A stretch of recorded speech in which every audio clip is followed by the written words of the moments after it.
and welcome to another Sunday night of F1 esports action. Great to have you with us. Tonight is not a virtual GP. Instead, we will have a challenge show. This is where you can expect to see some familiar F1 faces taking on some seriously difficult race challenges put together by, well, yours truly. But joining me on the desk, I'm glad to say a welcome back to the Gfinity Arena for the one and only maestro of commentating, Mr. Jack Nichols. Jack, great to have you back. Over the last couple of weeks, we've seen an amount of about 7 or 8 different F1 drivers take to the seams. Have you been impressed by them?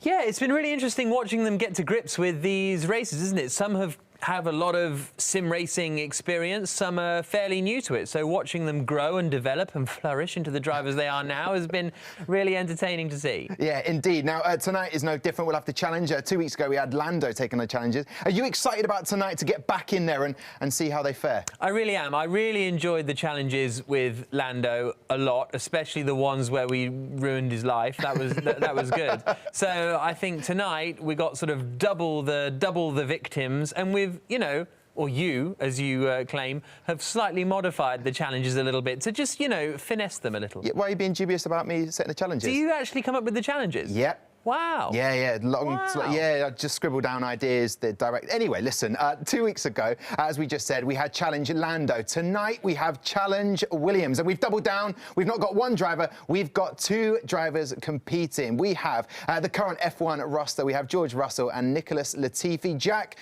give us a little insight into these 2 drivers. Well, those are their faces. George Russell, the British driver, Nicholas Latifi, the Canadian. Russell in his 2nd year of Formula One, or will be starting this year. Latifi, his debut came in the race we had earlier on this year, didn't he? So no real F1 races under his belt, but a 2019 Formula 2 runner-up. George Russell, 2018 Formula 2 champion. Both exciting young prospects. A big year this for George Russell after he performed so well outpacing Robert Kubica last year, and Latifi a bit of an unknown, because when these young drivers come up from Formula 2 you never quite know how they're going to get on in Formula 1. Yeah, I mean, obviously in the sims we had the virtual Grand Prix in China, we had the virtual Grand Prix in Vietnam, which was actually held in Australia, and George Russell was the first time he really sort of set his pace, and he was at podium finish for him. Yeah, it was impressive actually, I have to say. Nicholas Latifi's been there as well, but Russell coming in with, I think he only got his sort of simulator set up the day before his first race or something, but he was still straight in there, straight on the podium. It was impressive stuff, but he's been very quick in everything he's ever raced, so yeah. I guess you would expect it here as well. Yeah, and about 4 or 5 hours ago there was a video he posted him juggling, so I hope he's put some practice in. Of course, and George a top on. No, top was off on this. Listen, this of course is the 2nd challenge show. Previously we had Lando take on the challenges, and he scored a whopping 5. Now, there is an apology from Jack and I. We were the team radio for him in the last challenge in Suzuka. We weren't that great, were we? We didn't help him, really. He could have scored more points. He tweeted "sack Jack" after the race, but fortunately he has no idea of my online social media presence, so didn't tag me, so I got away with that. So yeah, 5 points for Lando Norris in the first one. What can these guys do today? Because, of course, today the added sort of complexity is they're going to be taking points off each other, potentially. Yeah, indeed. All right, well, listen, let's get to George Russell and Nicholas Latifi. Let's find out where they are at the moment, how they are ready, setting up for these challenges. I would like to know how they feel about it, Jack. You know, would you? Yeah, because you're going into this challenge. Are they taking it seriously? How are they looking at faring in this competition? I think it's the... I know we're going to be messing around a little bit this evening, but they still want to beat their teammates. The #1 driver you want to beat is your teammate. So I think the competition element will still be there. Of course, George Russell and Lando Norris have been, you know, not competing together a huge amount on track in Formula 1, but, you know, coming up through the junior categories, there'll be a little bit of rivalry there too. You know, sportsmen want to win everything, don't they? They do indeed. Being told we'll chat to them very shortly as soon as we can get them on the team speak for tonight. It's funny though, you said sack Jack.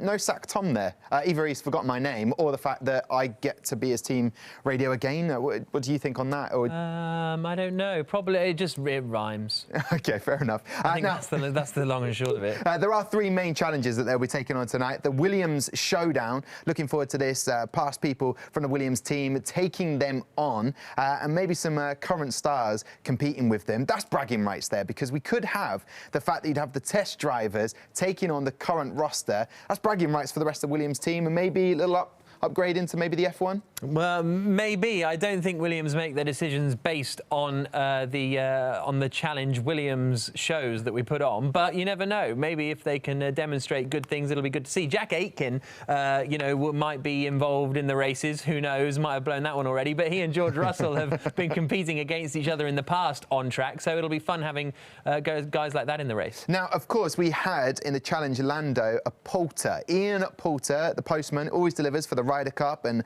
golfing professional, a star of golf.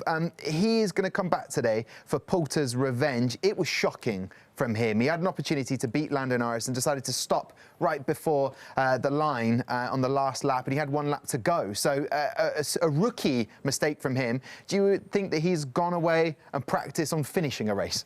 I think he was showboating, wasn't he, basically? It's like, I don't know, do people do that in golf? Like, if you've got an easy putt on to win the thing or something. Yeah, look away, or like, when you can do it behind your back in snooker. Yeah. Putt it behind their back. Do people ever do that in golf? I think, why not? I think it's in Happy Gilmore, the film. It probably is. Why don't I just get it in the hole in one? Yeah. But I think it was that kind of...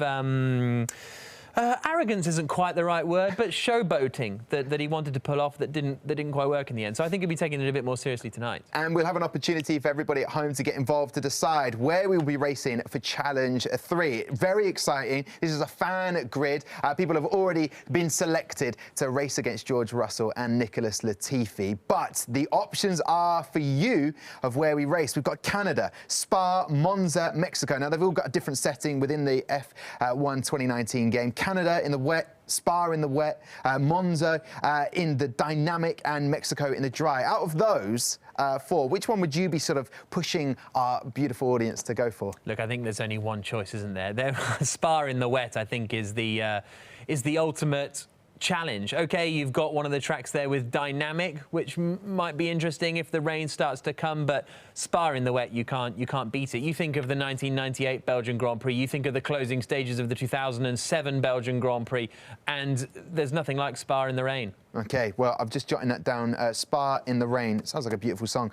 Jack, also, we'll be getting to that conversation with the two Williams drivers as shortly and as quickly as we possibly can. Did you know Spas are named after Spa? Like, actually, if you go to a spa, it is named after the town of Spa in Belgium. That's actually absolutely 100% true. I'm not even lying. 100% true. I'm looking forward to more facts from Jack throughout the show.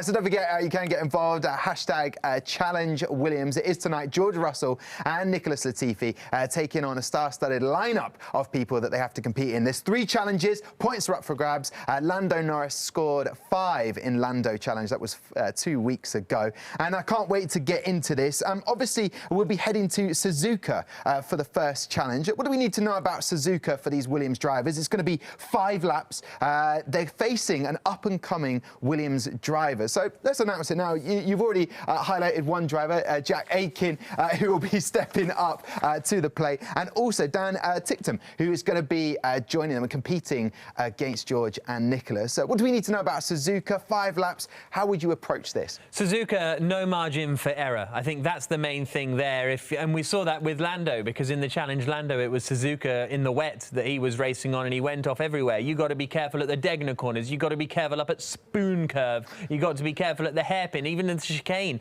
can be quite tricky. It's one of the best racing circuits in the world, designed by a man called John Hugenholtz in the 1960s, and it's a wonderful circuit. As for Jack Aitken and Dan Ticktum, both Williams young drivers with very exciting prospects, I think. Dan Ticktum, a 2-times Macau Grand Prix winner, the 20-year-old, and Jack Aitken finished runner-up to George Russell in GP3 in 2017. Those two fought really hard for the title, so Aitken's a very exciting prospect too. So looking forward to seeing those two go on a circuit, Suzuka, that has a lot of Williams history. You think back to 1996 and Damon Hill winning the Formula One World Championship there. Yeah, well, we will be getting to a historic challenge, which is also happening tonight on the show. Just interesting enough, with the drivers stepping up to play, it's a great opportunity. There are no real-life races on at the moment. We know that. I know that you've been commentating on several different platforms at the moment.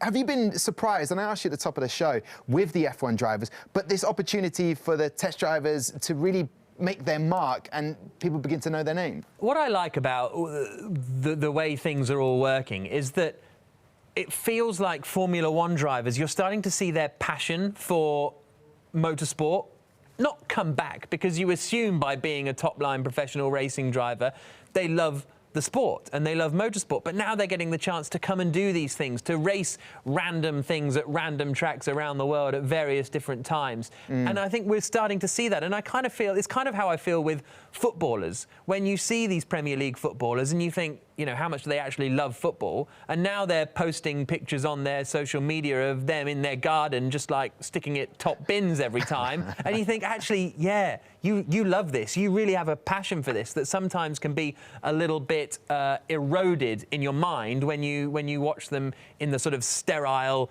serious world of Formula One. Yeah, but it's been interesting with the virtual Grand Prix that we have at the Gfinity Arena. And by the way, we will get to some action as quickly as we possibly can. Always a technical issue. Let's just call it just weather. It's a weather issue right now on the track. Interesting enough, though, we're getting the access to Nicholas Latifi. We're getting the access to George Russell. We're getting the access to Alex Albon. They're competing in the virtual Grand Prix. And, of course, Charles Leclerc, he's won 2 back-to-back virtual Grand Prix. Do you find it's really exciting to really get to know these F1 drivers because they are in their home, the guard's down? It's a fact of Charles Leclerc eating a yoghurt. Are you enjoying that? Yeah, I really am. And you see them in their natural habitat without wanting to go to Attenborough. You see Charles Leclerc, you know, swearing. If you watch him on his Twitch feed, his language is not great. And that in real Formula One would not be allowed by the, you know, the Ferrari press officers and that sort of thing. They'd be, you know, keeping on top of all of that. But here, you know, you see them being real people. And Charles Leclerc earlier today did a race around Silverstone in a Ferrari 488 GT car just for fun. I think he qualified 23rd. He sort of went up the order a little bit, fell down a little bit, and didn't get a great result. But he was there. He was up for racing a GT car around Silverstone, which is something he's never done in his life before. Well, fun is what we are looking for tonight here at the Gfinity Arena for #Challenge Williams. And I believe the drivers are now with us. We've got George Russell on the left of your screen and Nicholas Latifi on your right. Different setups there. I've got to say, Nicholas, you look more comfortable and set up for this. Are you ready for this challenge? Yeah, I'm super excited. Well, I haven't practiced, and I think the cars are about to use, so that's a bit of a shock. But no, I'm very excited for it. Yeah, hopefully it's Okay, well, listen, George, today loved your juggling skills. Are you ready to juggle these challenges? Wow. I'm absolutely ready to juggle these challenges. Nobody warned me we're driving in a 92 Williams. I've been doing a bit of practice around Suzuka in the 2019 car, so I've been fully had over before we've even started. Oh, right. He's obviously getting those excuses in now. The best drivers are adaptable. The best drivers are adaptable. Exactly. That's what we're saying, George. The best drivers are adaptable. So listen, the first challenge, you're going to be taking on Dan Ticktum and Jack Aitken in this 5-lap race. How do you feel about that? I'm looking forward to it. You know, they're the young guns. They're part of the academy. They'll probably be wanting to take mine and Nicholas's seat at some point. So we've got to show them who's boss. Show them who's boss. I love that fighting talk. And Nicholas, we're going to a throwback challenge. We're heading to Silverstone. Ian Poulter and guests. I won't tell you who the guests are yet, but this is based on a famous race involving Piquet and Mansell. Can you even begin to prepare for something like that? Well, from what I've understood, I think me and George are not starting near the front, so I've done quite a few online races where I've gotten taken out and have to climb back through the field, so I guess that's the best preparation you can do.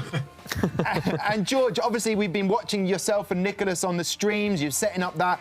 Brilliant to watch, is giving people some entertainment and to get to know you a bit better. But you'll be taking on those F1 fans. Do you expect them to take you out in this? Probably. There's going to be a few surprises in there, I'm sure, who have been practicing 24/7. So we'll see. We'll see. I'll try and play it cool, try and be nice to everyone, and hopefully they respect us. Yeah, and George, I hope no one needs that filing cabinet behind you throughout the evening. So let's stay tuned on that. Let's have a look. Let's have a look at the opportunity for you to get involved with the vote tonight. This is for the last challenge. It is with you fans out there. Where do you want to race? This is up to you to get involved with the vote. What do you want it in Canada, in the wet, Belgium, Spa in the wet, Italy, dynamic, or Mexico, guys. dry? Vote for it. Where do you reckon, George, for this? Where would you like to race? I'd like to race Suzuka in 2019 F1 cars, because that's what I've been practicing for. I don't think it's. I'm easy. I'll go with the flow. Okay, he's going with the flow. All right, and yourself, Nicholas, out of those circuits? He's already said, he interrupted us. Did he? What did he say? He said Spa in the wet. Spa in the wet. Okay, Spa in the wet. Okay, that's two there for Jack. So get involved. Hashtag challenge Williams. Make sure you let us know where you want to race. Right then, the drivers are ready. Jack, let's get to this then as we go to Suzuka, taking on those Williams drivers, Jack Aitken and Dan Ticktum. What do you expect for this race? They seem pumped, they seem relaxed, and they look like they're going to have fun. Yeah, this is going to be tough for these guys because it appears that the 1992 Williams has been slightly sprung upon them, and I'm not sure that's the same is true of Aitken and Ticktum. So interesting to see what emerges over the next couple of laps. The 1992 Williams, one of the greatest Formula One cars of all time. Yeah, okay. So, but in terms of the dynamics of the game, surely this doesn't affect the driving too much for them, or does it? Having a different car will be a hugely different. You know, this 1992 Williams, it had active suspension, it had traction control, it was one of the finest pieces of electronical engineering, one of the most advanced Formula One cars of all time. The FW14, I believe it was. I've gambled saying that out loud, but I think that might be right. Maybe even FW14B, but let's not get bogged down in that. So yeah, this is one of the greatest cars of all time, but it's very different to a modern Formula One car. In the same way that you were very different in 1992, cars were very different in 1992. Yeah, extremely different in 1992. Could you walk? I could. At 6 years of age, yes, I could walk. Okay, I don't know how old you are. Yes, I could. But then sometimes a bit of a late developer. Listen, Jack, they get to it. Dan Ticktum, Jack Aitken are waiting. If they have had that practice on the 1992 Williams car, then this is going to be, as you say, incredibly difficult for George and Nicholas. But I feel like they're just going to have the most fun, and that's what we want. I'm hoping for a lot of banter between these guys. Yeah, and I think we will, because as I say, I think they all kind of know each other fairly well. Dan Ticktum's a lively chap. He's been very outspoken in the past about a lot of things. He's only 20 as well, so very much a young gun coming up through the order. And Jack Aitken, he's been doing a bit of sim racing here and there. He's been racing in other series over the last couple of days, so I'm really fascinated to see what he can do up against Russell and Latifi. All right, well, listen, this is the first challenge. Points are up for grabs with these drivers. Don't forget, 2 weeks ago we had Challenge Lando. That is 5 points that he managed to get. Can George and Nicholas Latifi better that score, or will Lando still be number one? So as we get to the race then, as you can see here at Suzuka, and it's underway. OK, good start from Jack Aitken then in the 1992 Williams. George Russell, though, has got a good start. In fact, in the second phase of the start, Russell's going to go around the outside. They have contact at the first corner. Aitken holds on in the lead of the race. Russell still up into second place as they now come up into the iconic S's sequence of corners. Ticktum in third, Latifi in fourth, and listen to that engine. How lovely does that sound? Great on-board shot here. On board with Dan Ticktum in third place. Through the left-hander, trying to find when to go back on the throttle through Dunlop. Now through the two right-handers at Degner, named after a famous motorcycle rider. And there you can see George Russell in the bottom left, working hard at the wheel as he comes up towards the hairpin, and he's trying to get past Jack Aitken. Aitken covers the inside at the hairpin.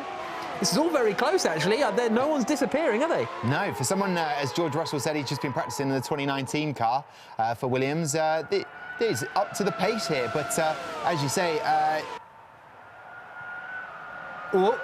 Wheel on the grass from Aitken on the way into Spoon, and that's cost him. Wheel on the grass meant he couldn't get the car slowed down, and that allows George Russell out in front. But Aitken now will be right behind him as they come towards 130R. Is this going to be flat out in these cars? I'd have thought it would be. Oh, they're side by side. Not through 130R, boys. Oh, I think we've just about got away with that. Unbelievable. You saw George's reaction there. Who's in the lead? They're still side by side through the chicane, and Russell comes out on top. That's brilliant. Side by side through one of the fastest corners in the world. Throughout the night, you will be expecting to hear little ditties, little facts like that from Jack, which is brilliant. Absolutely love it. But they are so close. Yeah, this is great. This is a great train, watching this go through. But in terms of George Russell, he'll want to get out into the lead and just see it home. But how much, in terms of practice, he doesn't seem to be looking too bad. No, this is a good effort, to be honest. As far as being sprung this at the last moment, he's doing a very good job coming up through Dunlop Curve towards the Degners again. And now he's got a bit of a groove, George Russell. He's putting a little bit away from Aitken, who's coming under pressure from Dan Ticktum in the other Williams. 5-lap race. And what is it, a point for the win here? Is that the point scoring in this one? I think it is.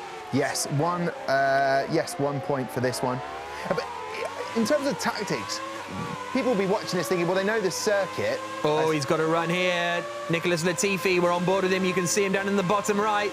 Ticktum squeezing him onto the grass a little bit, so he couldn't quite get the move done. But ask me the question.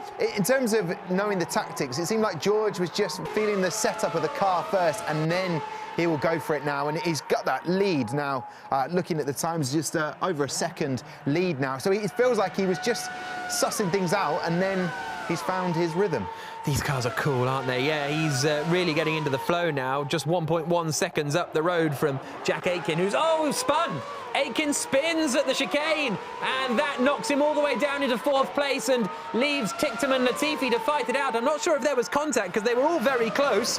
What can Latifi, the Canadian, do on Dan Ticktum coming into turn 1? He's got the inside. And surely that will be 2nd place now for Nicholas Latifi. Indeed it is. But it's a little easier to, in a car you don't know, on a game like this, I find it's a little easier to follow because you can just use the car in front as your sort of reference point. Although having said that, George Russell has disappeared up the road now. 2.7 seconds. Latifi's off in the wall, coming through the S's, and he's going to lose out now to Jack Aitken. So Russell leading, Ticktum 2nd, Aitken 3rd, Latifi started in 4th, remains in 4th at the moment. Well, it looks like damage is off then to be able to spin straight back in and join the race. But we like that because it still makes it close in a 4th and 3rd spots. But I tell you what, with almost coming up to 3-second lead for George Russell, he just needs to send it home. Just see it home now. Yeah, we're on board with him here. And he's coming towards Spoon Curve once more.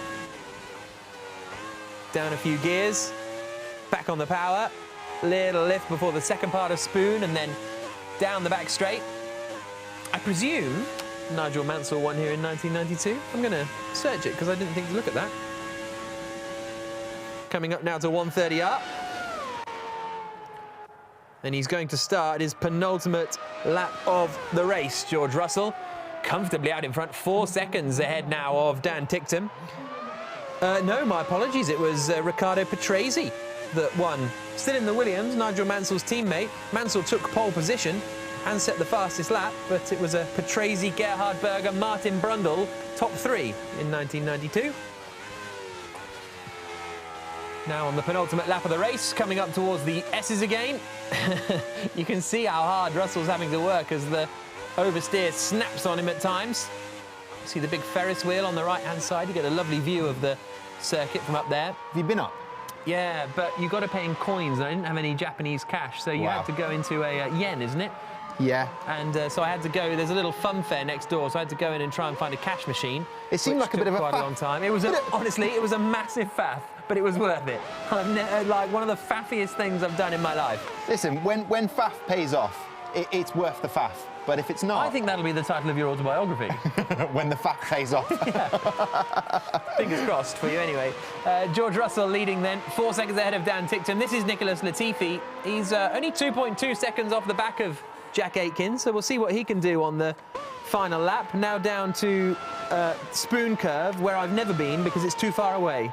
It's a really long way to get there from the pits, this long left-hander. A lot of F1 drivers tend to race, like run on the track the night before.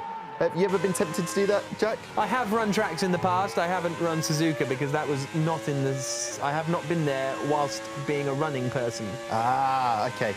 I was there when I'm a Sushisaki person. Okay. Right? There's two different kinds of people. And you didn't want to roll around the track? That's a sushi pun, right? That was a sushi pun, right, yeah. okay, I've gone for a sushi pun there. No, it was great. George Russell starts his final lap of this first challenge in the Challenge Williams showdown. Hashtag Challenge Williams on social media. If you want to get in touch, we've still got more action to come. Some really cool grid coming up next. And then the final race where George Russell... We're on board with Dan Ticktum, 2 times Macau Grand Prix winner. The 20-year-old who's raced in all sorts of formula around the world. Started his career in the UK, of course, former Red Bull athlete too, and he's coming through the 2 Degner curves. So narrow and tight and twisty and difficult, this Suzuka circuit. No surprises that we've seen a couple of drivers make mistakes, most notably Jack Aitken and Nicholas Latifi. And Ticktum's closed in a little bit on George Russell on this lap. The gap was up to 4 seconds. It's now down to 3.5. It's not going to be enough to catch him by the end of this lap as we go on board with Ticktum in 2nd place, but it is going to close in a little. Aitken still 3rd, ahead of Latifi in 4th. It was great fights in the early stages, but it's now become a fairly similar and memorable story as these Williamses from 1992 disappear away from everyone else, because that was very much the story of the season. Nigel Mansell wrapped up the title in July, I think, at the Hungaroring, as George Russell gets onto the brakes, swings through the right, swings through the left. No points last year, but he's going to pick up a point already in the first race of the Challenge Williams edition of F1 Esports. Sets the fastest lap of the race. No, Dan Ticktum takes the fastest lap of the race on the final tour. Jack Aitken finishes 3rd, and Nicholas Latifi finishes in 4th place after his earlier accident at the S's, and I think you'll be a bit frustrated with that. Yeah, so George, fantastic race there. I'm watching yourself, the character on the screen, winning that. How did you find that race? Once you got into the lead, there was no mucking around from you. Oh, you're talking to me, guys? Yes, George, yes. How did you find that race? No mucking around at all. I've got my volume in my headset here. I'm a bit lost at the moment. I'm not used to this winning stuff, so I don't know how to handle this situation. So, I'm happy, guys. I'm happy. I enjoyed it. Bit of understeer in the car. Dialed it out with the driving style. So pleased with the end result. Yeah, we noticed with Jack saying about that understeer. How did you find the 1992 Williams car?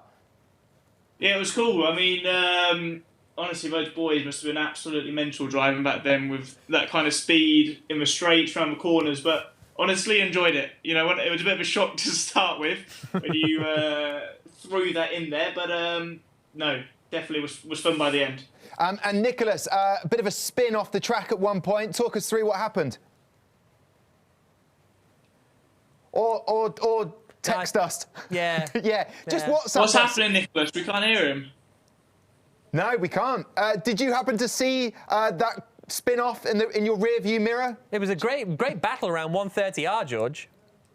I didn't see anyone in the rear view mirror. Were we in the same race, or what was? Beautiful. I have to ask while we're here, how did you find Alex Albon's message to you? It was a brilliant viral video, but how did you find that when he sent you the 1 point? The 1 point. I mean, I have so many things I could respond with, a lot of which cannot be said or shown or shared to the public, but. Bit rude, wasn't it? A little bit rude. It did but feel... I had to laugh a bit. It was quite funny. But emotional times they were. Emotional times. Well, I tell you what, emotional or not, we are absolutely enjoying it. So may those streams and banter continue. Nicholas, how did you find that spinning off the track? What happened?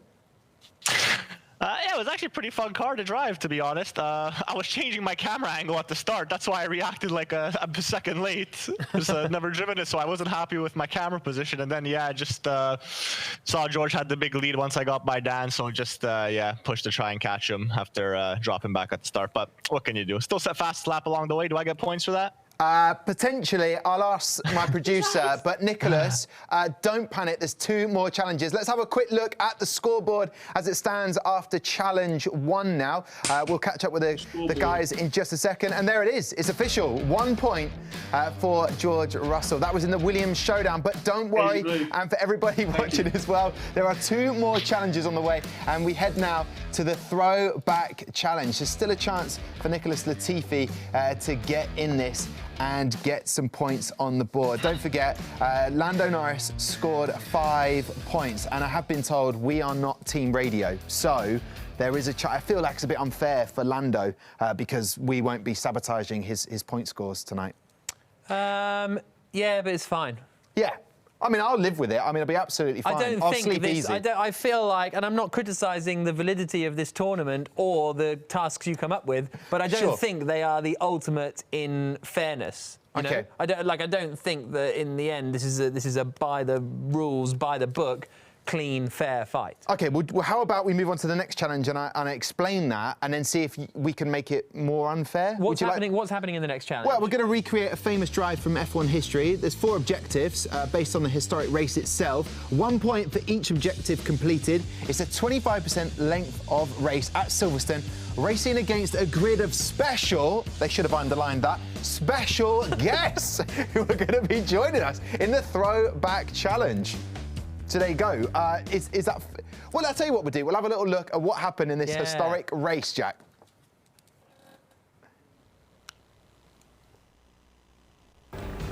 87. I was 1 year of age, Jack, so I probably wasn't walking then. -3, I was. Yeah, -3. So here we go. So, Jack, what happened in this famous race? It was Nigel Mansell versus PK, a teammate going to the wire, Senna in 3rd. It had everything. And look at that move from Senna at the start, round the outside into Cop's corner. Brilliant stuff.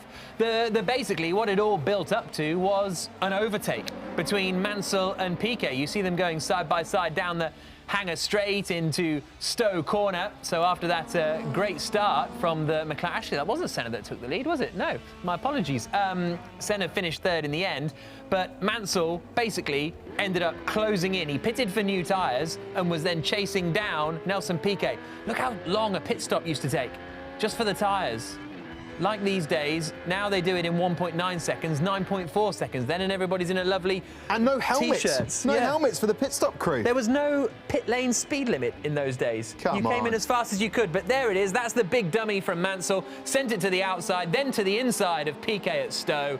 Brilliant move. And that was the win for Nigel Mansell at Silverstone in 1987. At the peak of Mansell mania, everybody invaded the circuit. He lifted his lovely glass big bowl up in the air, and it was great. So these are the points that we have on offer. Yeah, so these are the extra points for objectives. So there's an opportunity for Latifi to get straight on that board, on George, to even, if he got all of these points, to beat Lando Norris already after challenge 2. So hold second at the end of the penultimate lap, overtake teammate, win the race, set the fastest lap, an additional objective each via team radio.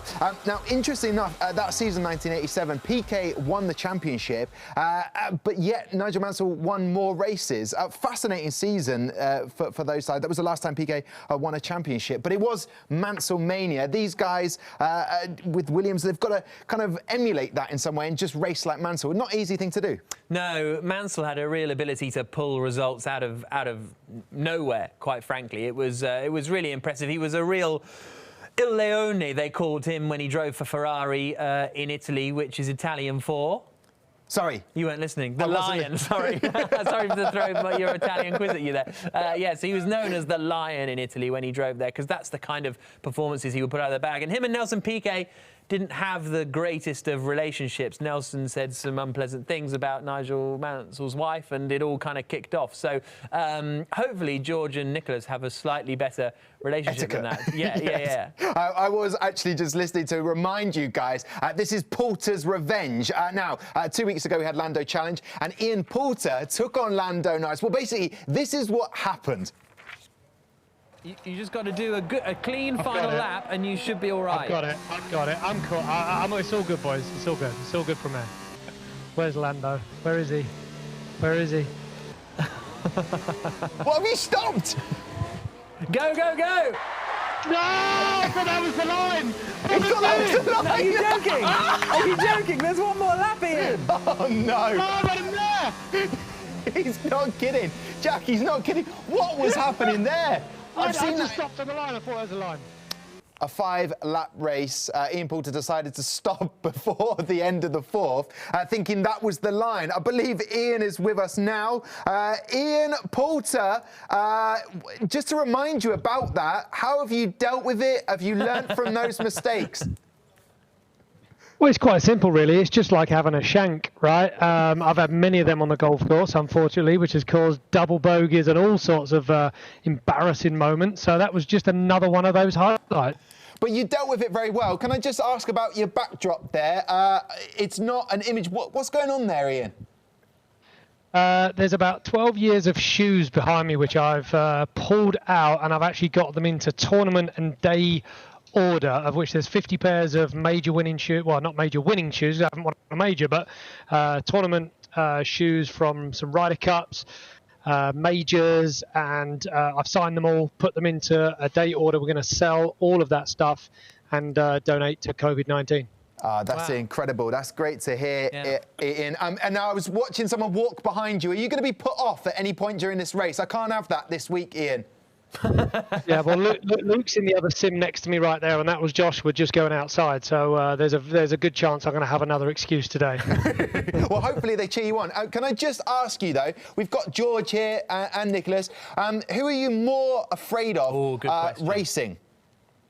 Don't get my way I'm more afraid of George at the minute, because he done the decent thing the other day to pull over as I was on a push lap, and he got given a 5-place grid penalty, which I clicked onto his feed after the race, and he was just venting for about 20 minutes with Albon trying to go through video footage. How did I get that? How did I get that penalty? This isn't fair. We need a regrid. It was brilliant. We do. I was absolutely furious. I've never been so angry in as long as I can remember. But it wasn't your fault. I'll blame on the game. Blame on the game. All right. Well, listen, guys, we'll let you get ready. Great to chat to you. In the meantime, they're not the only drivers in this challenge. Here is your grid. Some brilliant names in the world of content creators and streamers there. Ben Daly, we've got Cyanide, aka Amir, and Thibaut Courtois, who finished 15th in the Chinese Virtual Grand Prix. And then Arava as well. Brilliant. He cannot wait for the F1 2020 game. He was recently racing against Charles Leclerc. And these other two drivers here, Jack, tell us a little bit about them. Well, Bijska Visser, the 2019 W Series runner-up, just finished 10 points behind Jamie Chadwick. She's a very exciting young prospect, and the same is true of Bart Horston, who's going to be racing in Formula 3 this year. The 17-year-old Australian has moved to the UK to take up his racing career. He won races in British Formula 4 last year, so interested to see what he can do on circuit. Yeah, and I love it, and I'm sure you do as well. When we're watching Poulter there, the shoes that he's going to be selling to help COVID-19 as well, raising money for that and aid. But the two drivers seem very relaxed, and George is... Do you know what? He's a very funny guy. I don't often get to see this side of him. Did you not think he was funny? No, I thought he was funny. If someone said to you, is George Russell funny or not funny, what would you have gone? Until I'd seen him behind closed doors and seeing him race and seeing that sort of banter and that spontaneousness of him. He's great. He's very entertaining to watch drive. But when it comes down to this... also, Ian was sort of praising him for his ability to sort of make him laugh as well. No, he's a funny guy, George Russell. Nice guy. Nicholas Latifi's a funny guy. Yeah. Everyone's funny guys. I feel like I've annoyed George because we were about to start the race, just to let you know, but he's just nipped off to the loo. So maybe I've jinxed it there in some way. Very funny guy, also holding up the race. You wouldn't get that in a normal real-life race, would you? I'm just trying to think if any racing driver has missed a race because of going to the restroom, and I can't think of an example. So no, some drivers like to go in the car. No. Yeah. And they feel like, you know, if they got it. But some drivers are like, no, why would I possibly do that? So that's an interesting difference between some drivers. There's two types of drivers in the world. Exactly. Those that do and those that don't. Correct. Now, interesting, Ian Poulter, he wasn't actually doing too bad against Lando Norris. He had the pace. He did have a head start, though. Now, with this, you won't get that head start. Now, his head start was... Ultimately, seconds. it was too big. It was too big because Norris didn't have a huge pace advantage over Poulter. It's one thing when he's entering, you know, an F1 Esports Virtual Grand Prix where everyone's been practicing, you know, really religiously for things. But in one of these challenges, it's a different world. So I think he's going to be in the mix there with Arava. I think Arava's going to be a front runner, but I think Poulter versus Courtois will be quite the battle. And because of the two drivers, Biker Visser and you have an F3 driver, Bad Horsten. Will they have the skills? Will they have been a sim driver or not? They would have had like 48 hours at least to have practiced for tonight, but will they be up to the pace?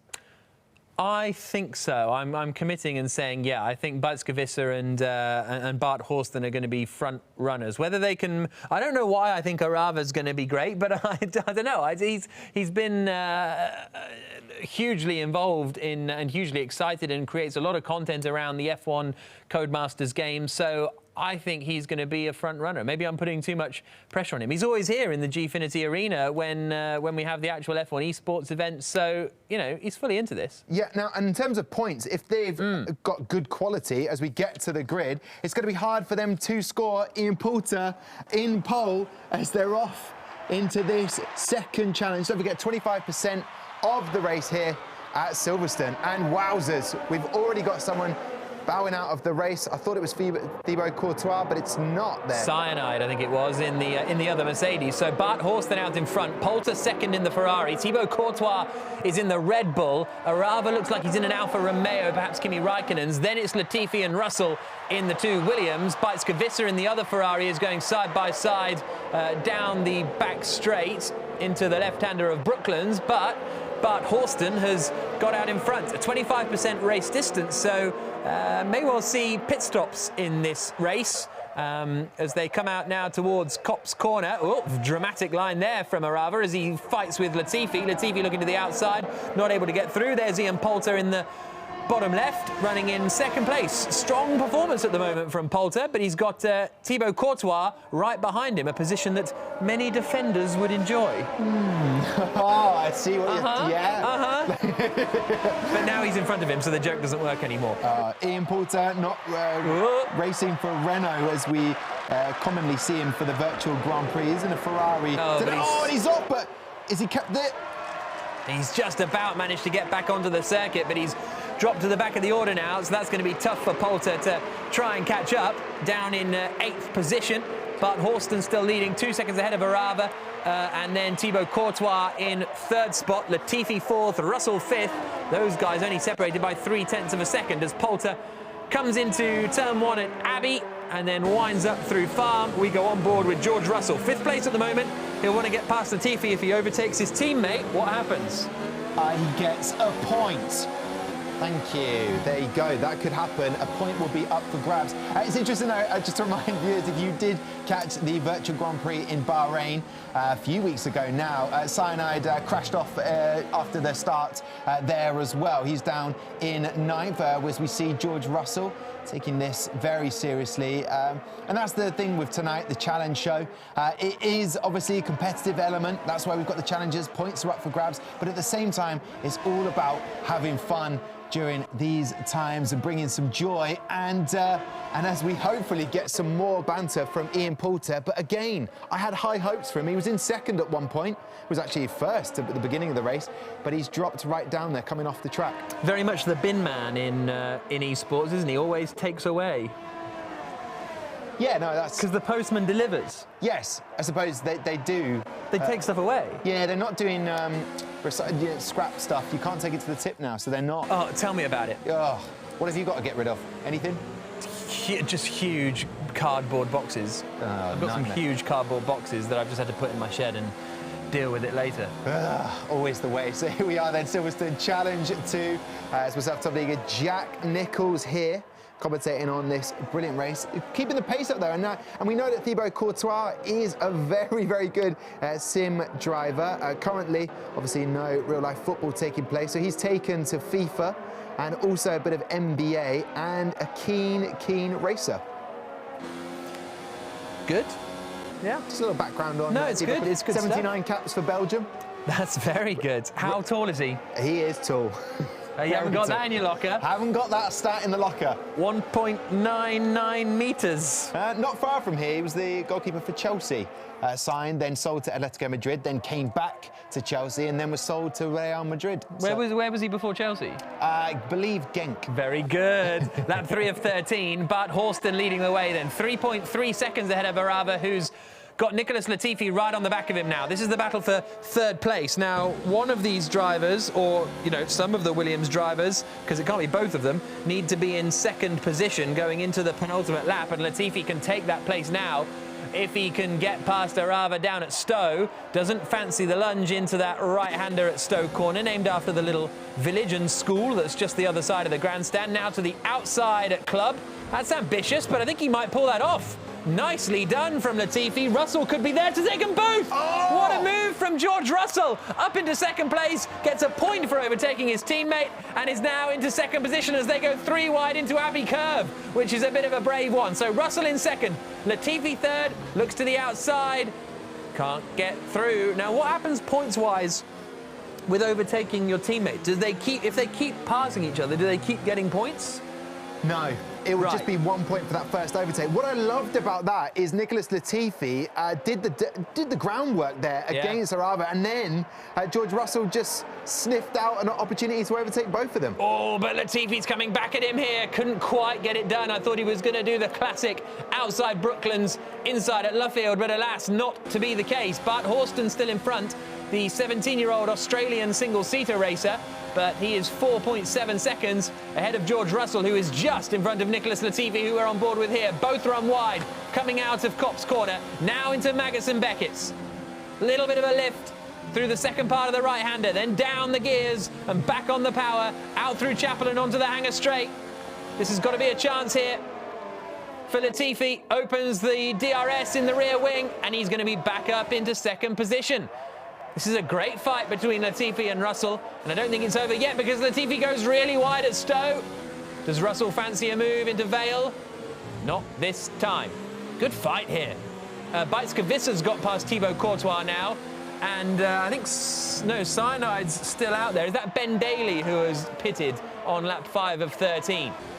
What might he be doing in this situation? Pitting just to get... He was on the softs, was he, or will he be... Yeah, well, they'll all have to pit at some point.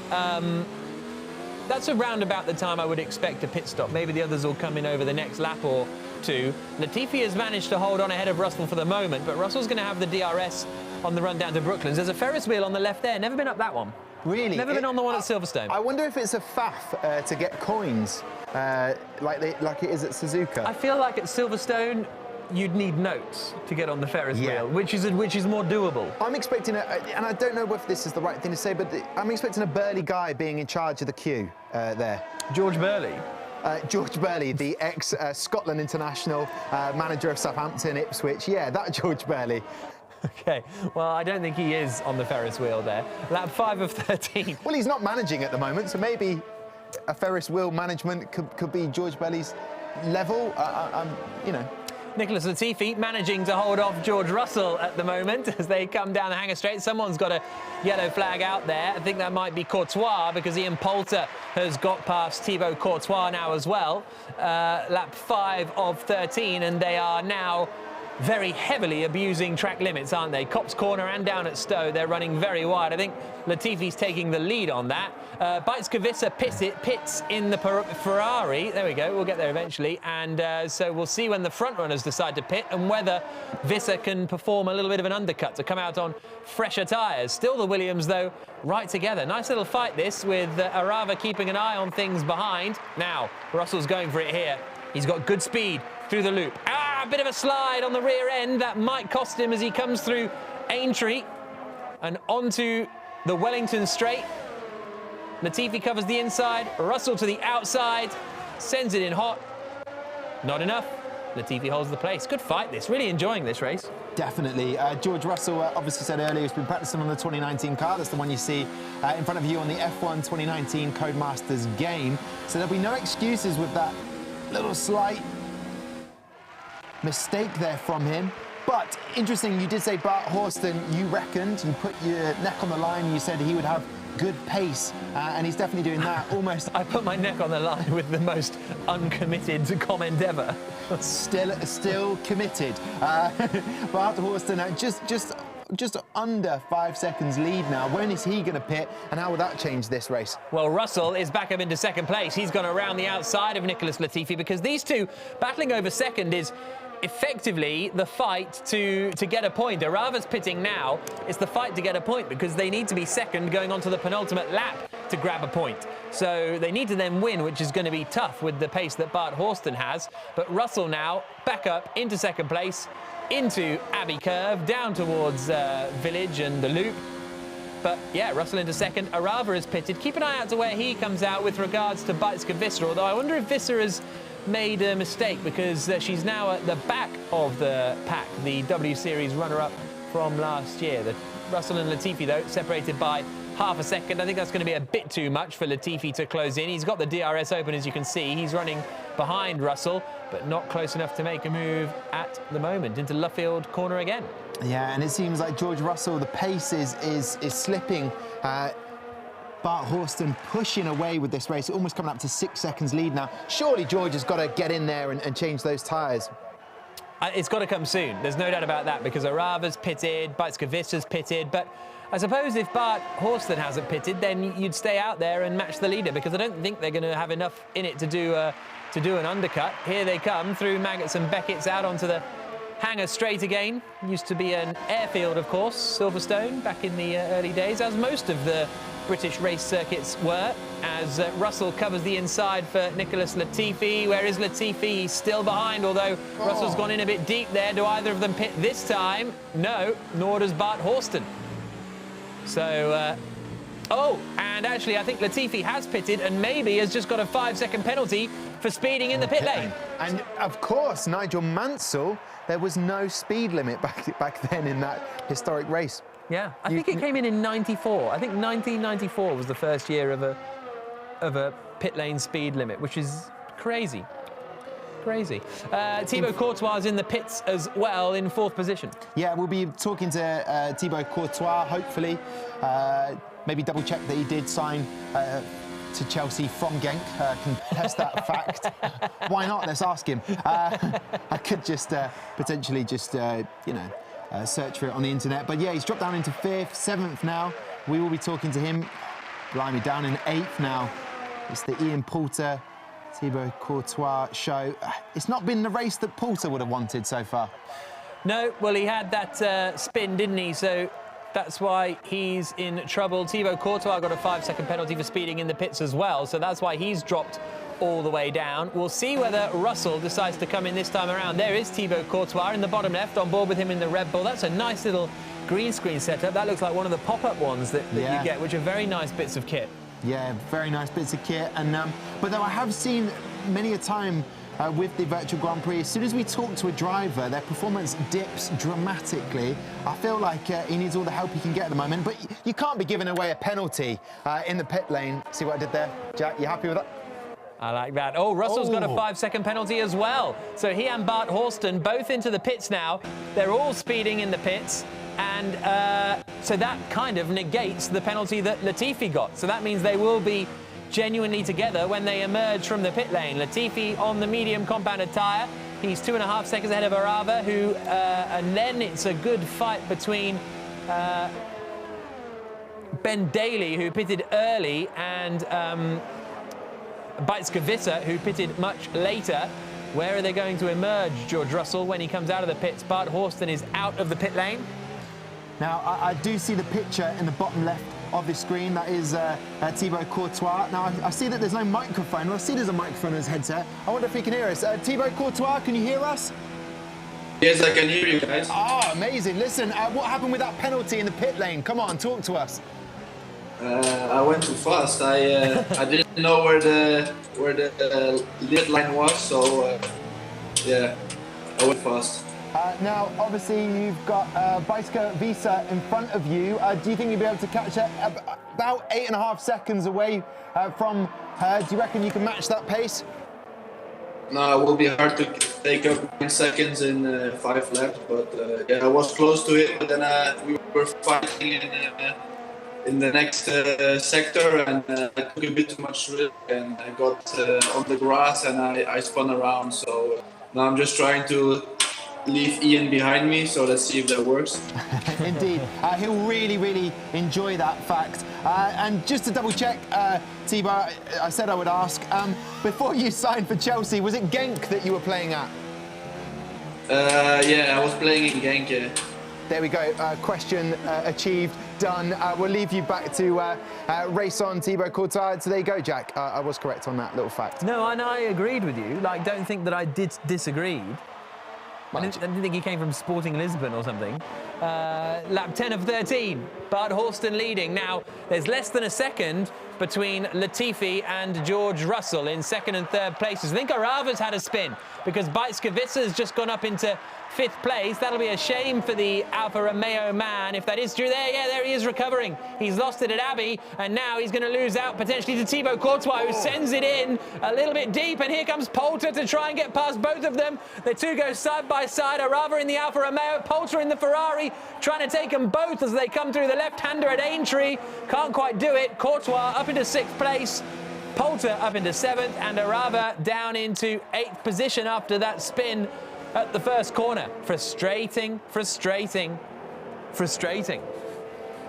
Bart Horston continuing to lead, though.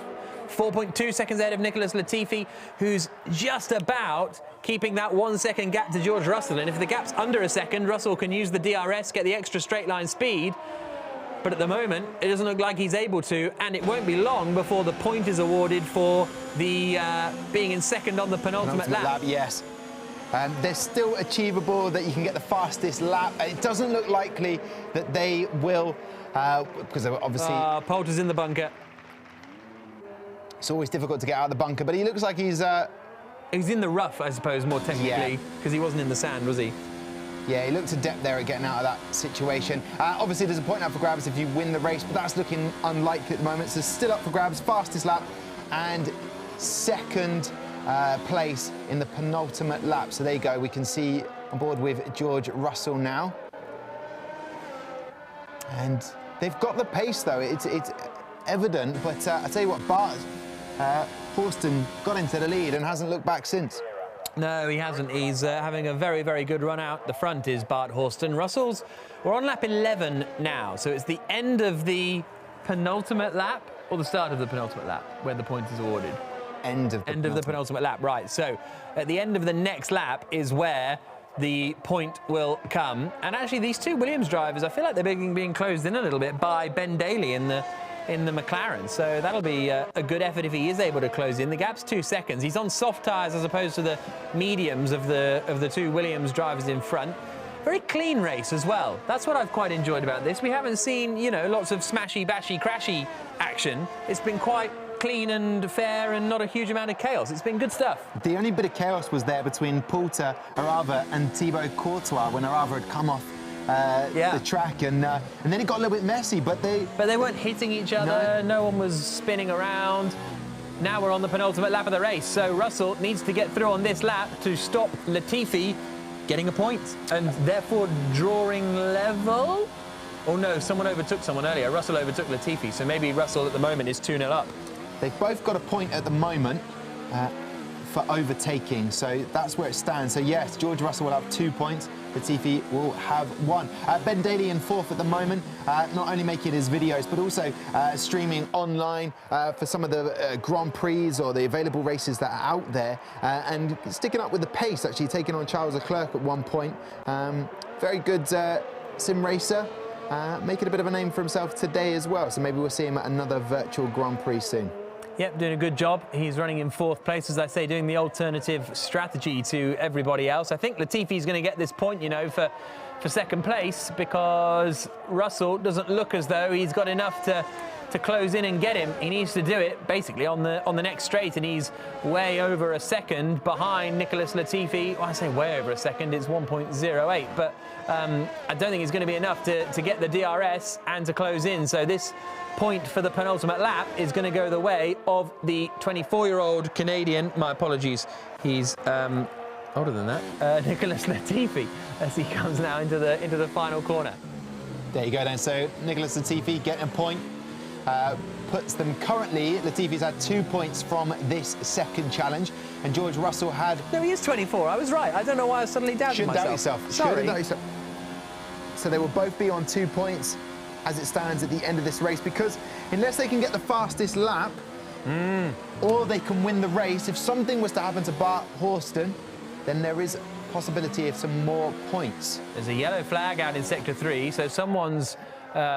come a cropper somewhere, but yeah, the fastest lap is going to be the key here, isn't it? The fastest lap, if it goes to either of the Williams guys, is going to be what differentiates them going into the final round, the final challenge of the eve. 3 brilliant challenges tonight in the hashtag Challenge Williams, and don't forget that last challenge is all up to you guys. Where did you want to go? It's a fan vote for Challenge 3. Canada in the wet, Spa in the wet, Monza, Dynamic, or Mexico Dry. When we asked George, he said, I'd like to be in a 2019 car racing on Suzuka. That wasn't an option. Yeah. So he didn't hear the question correctly. But Nicholas Latifi said he'd like to be in Spa in the wet. And that's also what Jack said. So we'll soon be finding out where we will be having Challenge 3. And this is, of course, a 25% race with fans as well. So a very exciting challenge. And hopefully, they're able to pick up some more points there. Still an opportunity for the fastest lap, or maybe that's gone. We're about to find out, because there's Bart Horston winning the race. Nicholas Latifi finishes in second place.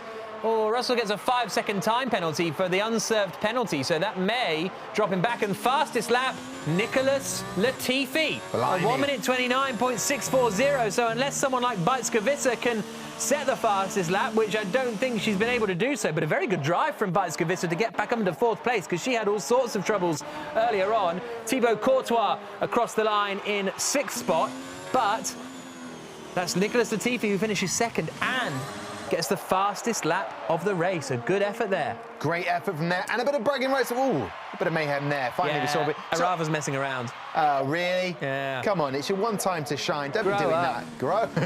Stop showboating, Arava. And Sinai just waiting for him to finish. 31 seconds off from 8th position. Well, it all went wrong for Sinai at turn 1, didn't it? Abbey curve, he was sent spinning around into the wall. That cost him a huge amount of time, and from then on, he's just been having his own race at the back of the field. But it's sometimes nice to have your own race, just be in your own bubble. So there we go, we race on. There you have it then. Ian Poulter, as he takes a sip amongst his huge amount of different shoes. Ian, talk us through there. You're shaking your head. I think you're getting better, Ian. Yeah. Well, I'm definitely getting better, because I was on a 520 on my steering wheel, apparently, if people know what that means, the other day. And then I changed it to 360 because someone helped me. And all of a sudden, I've gained a little bit of speed. But gutted today. I've got barged off the track early doors, which you might not have seen. But I might be as gutted as just George was last week. Yeah, I mean, I saw it, Ian. I saw it. They need to be disqualified, whoever barged you off. It's disgusting. It's disgusting. They should be banned from next time. Yeah. I think that's a fair comment, and we'll look into that, gentlemen. But listen, the marginal improvements are helping. At one point, Thibaut Courtois, we talked to him. He wanted to make sure he was ahead of you. It was a Rava that came off. Then it was Thibaut Courtois turning into a turn that you were almost neck and neck. It was a bit of a medley. What happened there, Ian? How did you see it? It was quite nice, actually, to have a bit of a tussle. I was gaining on Thibaut, and which was really, really nice. And then you started to talk to him. I was gaining a bit more. And then there was a three-way tussle, and I spun in the end. But I was pushing a little bit too hard. But much improved. I'm not sure I'm going to be an F1 driver anytime soon, but I am getting better in the sim. Well, listen, Ian, always a pleasure. That was your revenge, and I think you've definitely had a little bit of revenge there. I'll ask Nicholas, though, congratulations, 3 points from that challenge. Fastest lap, an overtake, and you were second in the penultimate lap. That was a fantastic race. Yeah, that was actually a really fun one. I'm wishing all our little the F1 drivers can be like that. Clean racing, good strategy, good the undercut. I didn't know George had the penalty there. I sped in the pit lane accidentally, so I had the 5-second penalty. So I was thinking it was all for nothing, but yeah, that was really good. Fastest lap, like you said, overtake. So how many points did I get? 3? 3. 3 is the magic number. Those are the 3 George points. Got how many? George, I'm going to tell him now, scored 1 point in that race. One? So, yeah, just one. 1 point. It feels like deja vu again. 1 point there, George. But what's his 1 point for? His 1 point was for an overtake very early on in the race. On his teammate, on you. On me? Oh! But what if you go back and forth and overtake your teammate? Because he started in front of me, I passed him, then he passed me, and then I did the undercut. So that should be 2 points extra for me, no? Hey, listen, Nicholas, I like your theory, and it's a great hypothesis, but unfortunately it's 1 point for one overtake, and then that's it. Otherwise, you could... Okay, so we each got the point for the overtake of the teammate then. That's okay. Yeah, fair you play. both had a point for that. Well, well done, George. Well done, Nicholas. We can confirm now, as you get ready for Challenge 3, which is going to be a very interesting one. Can confirm now, as it stands, 3 points for Nicholas Latifi, and it is 2 for George Russell. So there you go. And 5 points 2 weeks ago was the final score for Lando Norris. And as Jack rightly said, you know, this is some sleepless nights if you don't get these points, because this is a real competition here. Those points mean everything for them. But it was quite nice to hear from Nicholas, though, that he said about how it was a nice, clean race. He'd like to see more of those. Yeah, he had a lot of fun, didn't he? It was really good racing, actually, between the two Williams drivers. Really enjoyed that. Some side-by-side action around Stowe, some good lunges, some good defensive works, a little bit of abuse of track limits, but not too bad. Enjoyed it. Yeah, and I just turned my page, which means one thing, because we'll be heading on to Challenge 3, which I'm excited about. 3 is a magic number, 3 points for Nicholas Latifi. This is the third challenge. This is an opportunity, as we had 2 weeks ago, where fans of the F1 2019 Codemasters game get to compete against real-life drivers in the form of George Russell, Nicholas Latifi. This is a big moment for them. Do you expect it to be as clean as that previous race? I think that no is the way it's going to. This is going to be a chaotic race, especially if we end up at a wet Spa or even a wet. What was the other one that was going to be wet Canada? Wet Canada would be quite good. You remember the 2011 Canadian Grand Prix in the rain that was all sorts of busyness. One of the longest Grand Prix in history, I think. Jenson Button winning that one. Remarkable stuff on the final lap from Sebastian Vettel. So wet Canada would be great. Dynamic Monza. That's okay. Not a huge amount of wet Italian Grand Prix in the past. One that springs to mind is the 2008 race where Sebastian Vettel got his first victory for the Toro Rosso team. Dry Mexico. Yeah. Dry listen, it's good to have 4. Yeah, it's good to have 4, but options. Dry Mexico isn't for me. It's I dry. like margaritas too much. Mexico dry is dry. Let's have a look at the objectives then for you guys at home. What's up for grabs with the points? So once again, 25% race. We will confirm where we're racing in just a second. Track and weather chosen by you guys. 2 points for first place, 1 point for second place, and 1 point for the fastest lap. And that one at the end, racing against a grid of F1 fans. So that means maximum of 3 points up for grabs, which means hopefully, obviously, if George Russell was to get those 3 points, he'd be level with Lando Norris. But it would mean, if Nicholas Latifi managed it, would be up into winning position at the moment. Yeah, so Russell can't beat Norris now. He can only tie with him. Latifi can beat Norris by 1 point if he wins the race and nicks that fastest lap. And he got fastest lap in the last race just then at Silverstone, so I think he's going to be feeling pretty confident. Yeah, and he's feeling very happy at the moment. So right then, we can confirm now the winning track is, would you believe it? Would you believe it? It's Jack's favourite. It was only a suggestion from you, and so it's the same this for is all Nicholas's. above board. It's above board. I don't know why I even brought it up, because now it sounds suspicious. Now it seems like it's not above board. Hashtag Challenge Williams. Thank you very much to everybody who voted on it. We are heading to Belgium Spa, Francorchamps. So, Nicholas, are you happy with with that then. We've gone with Spa in the wet. Spa heavy rain. Oh, that's going to be exciting. No, I'm really looking forward to it. I think I've done a few races online in the wet just by chance here. Dynamic weather. It always happens to be like in real life, because if it's going to rain, it's most likely going to rain at Spa. So yeah, I'm I recognize a lot of these online names quite fast. I've raced against them, so I'm a bit worried, to be honest. I think we got to give points for most overtake as well, just in case. I'm afraid there's no time now. We haven't made the graphic for the screen on that, so we can't, Nicholas. But I'm glad that you said the pace is up there. Well, listen, what's in terms of you racing on Spa, which is the corner that you're most looking forward to sending it? In real life or in the sim? Let's go with sim for now. Sim, well, I mean, in the wet, I think Eau Rouge is not going to be flat. So, same with Pouan. And to be honest, those are the fun corners in real life, anyways, as well. So.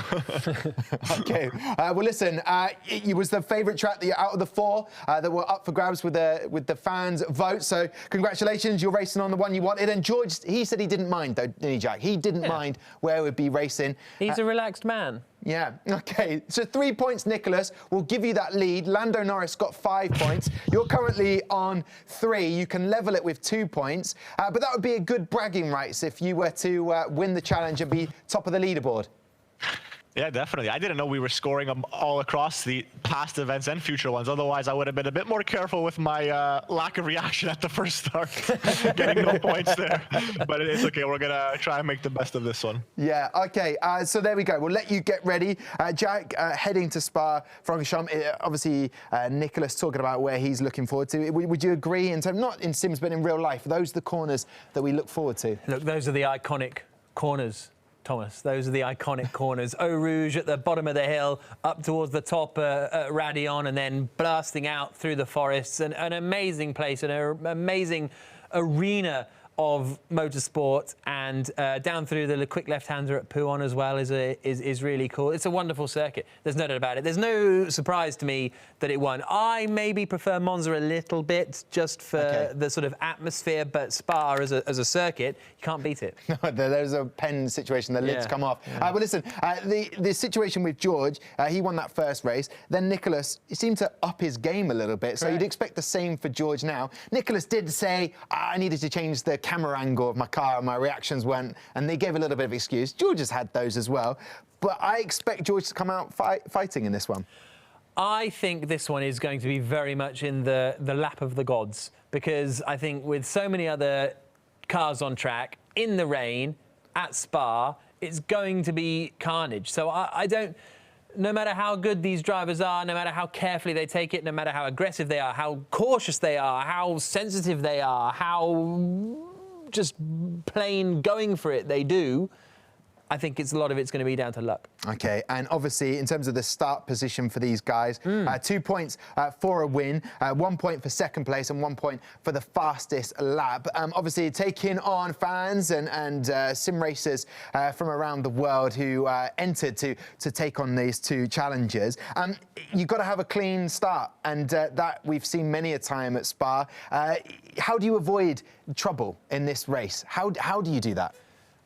It's very difficult, especially in the rain. Heavy rain at Spa. You can kind of get through the first corner at La Source okay. We've seen some big incidents there in the past. You think of Romain Grosjean going into the back of Alonso, Raikkonen and everybody a couple of years ago, Hamilton, sorry. And then we had Charles Leclerc getting in a big accident there down at Turn 1 a few years ago when Nico Hülkenberg went straight to the back of everyone. So Turn 1 can be tricky, but I think it's more just around the rest of the lap that you've just got to be aware. You've got to be alert on a Spa circuit. Yeah, and we, as we found out 2 weeks ago when Jack and I were the team radio for Lando Norris, we found out the hard way. It's not easy. It is not easy being on the team radio. We didn't advise him when to change those tyres to go to the wets. Well, that'll be really interesting in this situation, because with the wet tyres, you don't have to make a pit stop. In the dry race, you have to make a pit stop. You have to use 2 compounds.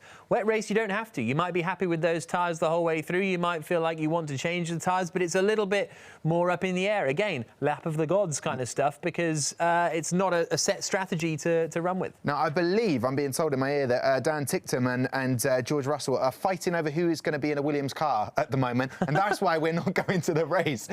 This is some I love it. That's the fun that we looked for, but in terms of getting to the race, they're denying us avid fans from getting to the race. Who should have it? It should be George Russell that should be taking that, surely. Well, it's not for me to decide, but he is the Williams Formula One driver. And so seeing yes. as it challenge Williams at the side here, you'd feel like hopefully they'll get to this race as quickly as we possibly can. They're holding us up, and that's putting us under pressure. But anyway, listen, this is 25% of Spa-Francorchamps in the wet. We have George Russell currently on 2 points. Nicholas Latifi is on 3 points in the hashtag Challenge Williams. We will get to that race as soon as possible as they're up on the grid. We've spoken about how they need to attack this race, try and stay out of trouble. I did mention it earlier, a couple of these drivers that have got the opportunity, there will be a couple of dive bombing sort of situations as they try and take each other out for the fact they want to be number one and they want to be winning this race. Absolutely. I think there's a lot of opportunities to overtake around Spa as well. In the wet, you won't have the DRS as well, which is going to make overtaking a little bit more difficult. But coming down into the bus stop chicane, coming up into La Source, even at the top of the hill at Les Combes, there are overtaking opportunities. And in the wet, those overtaking opportunities almost double, because you can find overtaking spots at every corner you can think of. Now, he's currently not listening to us on the comms. So, George Russell, will you please select the Williams so we can start this race? Thank you kindly. Thank you very much for doing that. He's not listening. He's really not listening to the team radio, hence why we're not going to this race. But to be honest, I'm thoroughly enjoying this. When we get the race underway, we will have this battle. And I think that George has got enough in the locker. With this mind games that he is playing, I think he might win this and get those 3 points that he needs to level with Lando Norris. What do you say out of these two drivers? Who's going to get more points here? I'm going for Latifi. I think Latifi is going to... He's not going to win, but I think he's going to draw level with... Oh, this is a bit harsh. I think he's going to draw level with Norris. I think he's going to get a point for second place and a point for fastest lap. OK. All right, so don't forget, you are watching us here at the hashtag Challenge Williams. We're waiting for George Russell. Don't forget, you are watching us. Yeah, we are here waiting for the drivers to get sorted onto the grid. Of course, George Russell taking on Nicholas Latifi. Who can score the most points? Currently, Nicholas Latifi with 3 points. George Russell with 2. This is a grid made up of fans, 25% race as we head to Spa in the wet. We've decided, we've chatted about everything now. We reckon Latifi's going to manage to do it. They're really holding us here. About 30 seconds before we go to that race. Personally, I was thoroughly enjoying, out of the challenges so far, I enjoyed Challenge 1. But for me, Challenge 2, it was a clean, fun race and an opportunity for some content creators, the likes of Ben Daly, Bart Horston winning the race, and Cyanide as well. Some content creators and a rather competing and such a good race. I wouldn't mind seeing something like that in the virtual Grand Prix when we've got that coming up in a week's time. I preferred the first race, to be honest. Not that I disliked the second race, but seeing those 92 Williams around Suzuka was something really, really cool, in my opinion. And it would have been cool to see them at Spa, but modern Formula One cars at Spa are super cool as well. Yeah, but obviously it was quite nice in terms of a challenge, and it was a challenge for those guys because they didn't know that they were going to be racing the 1992 Williams car. So therefore, we really did put them under the paces, and they delivered on that. So I suppose maybe that was a good race. Oh, I've changed his mind. Changed my mind to the point where I feel like seeing Thibaut Courtois get those pit lane penalties as well was a little bit more entertaining for me with more people on the grid. So there we go. Going to Spa in just a second here at the Gfinity Arena. A good opportunity to tell you that in a week's time we'll be back here for the virtual Grand Prix. Still waiting to find out from your votes where we will be racing, but that will be a full roster of F1 drivers setting their fastest paces. Can Charles Leclerc make it 3 virtual Grand Prix in a row? Guan Yu Zhou, brilliant race from him, and we'll be hoping to see if he can get another podium. So here we are then. We get to it. I'm relieved, as I'm sure you are as well, that we're finally underway here at the Spa circuit in the wet, and some penalties for jumping the line there. Yeah, but it is very, very wet, isn't it? This is seriously heavy rain at Spa-Francorchamps as they come around the first corner. Someone's in the wall already. It's Nicholas Latifi. He's been sent straight to the back of the pack, and he's got a lot of work to do now going forwards because his teammate George Russell is up in the 9th place, but he's got massive opposite lock. I think Russell's off as well. Is he carrying on? Where he's dropping down the order to 15th. He's in the... Oh, there's carnage up at the top of Raidillon, and Latifi gets back past Russell. They're battling over 14th place. Latifi back in front, Russell down to 15th, but there was some huge action up at the top of the hill at Raidillon as they now come into Les Combes for the first time. Look how wet it is. So much standing water through the right-hander of Malmedy and then down towards Rivage, the long 180-degree right-hander at the bottom of the hill. The two Williams, after all of that, together on track. It's David Zamora leading the way with Eduardo GG in second. Dan Ticktum's up in fourth. That is great stuff from Dan Ticktum to fight George Russell for the Williams car, but eventually George Russell was able to choose it. Listen, we're looking at this race. Two things that go through my mind. Number one, it just looks incredibly difficult to race in these conditions. As we know, racing in the wet is incredibly difficult because of the visibility you have. But listen, guys, you chose this track. If anyone's complaining like, oh, this isn't the race I wanted, well, you voted for it. This is what we've got. But I tell you what, the battle for Nicholas Latifi and George Russell, this one, they're neck and neck behind each other. Again, Latifi overtaking Callum as he's dropping down the grid down to 16th. This isn't going to be the first spin in this race, is it? No, sir. You're very, very correct there. There's a few others having a bit of trouble. David Zamora's set the fastest lap of the race so far, but Latifi now is getting onto the back of this pack, which has got Robotic Hamster, My Patrick, Gingerbread Ash, F Total, and Arctact. And Arctact was up in the lead of the race, I think, initially. So the Renault driver has dropped back. I think he started even from pole position. So this is going to be a huge train of cars we're about to see do battle as he comes down through Eau Rouge, the little river that runs underneath the track there. Whoop, Toro Rosso in the wall at the top of the hill. That's going to knock them out of the running. And Ticktum's dropped away. So I wonder if that was Ticktum in the wall at the top of Raidillon, because he has dropped all the way down to 17th place, having been up into 4th. Jack Aitken, meanwhile, is in 5th spot. He's just been overtaken by Aerocat. And let's see what Latifi can do. He's up behind Rota Creeper at the moment. It's this real shame with the names. There's no Yeetus Mamitus this week. Whoa, there's a bold move from Latifi. Take that, Rota Creeper. But I agree, I miss Yeetusing. Yeah. Meters. Lap 2 of 11. Down the hill towards Pouhon. And we're on board with Nicholas Latifi trying to get past Arctact. Do you think Gingerbread Ash is just sort of a situation where you've just cooked it for too long and then the gingerbread has gone to ash? That's very good. That's very good. The amount of times I've gone to make myself a sweet treat and all I've ended up with is gingerbread ash. He's in 6th place at the moment. Maybe she's in 6th place at the moment. We're on board with Latifi, closing in on Arctact XO.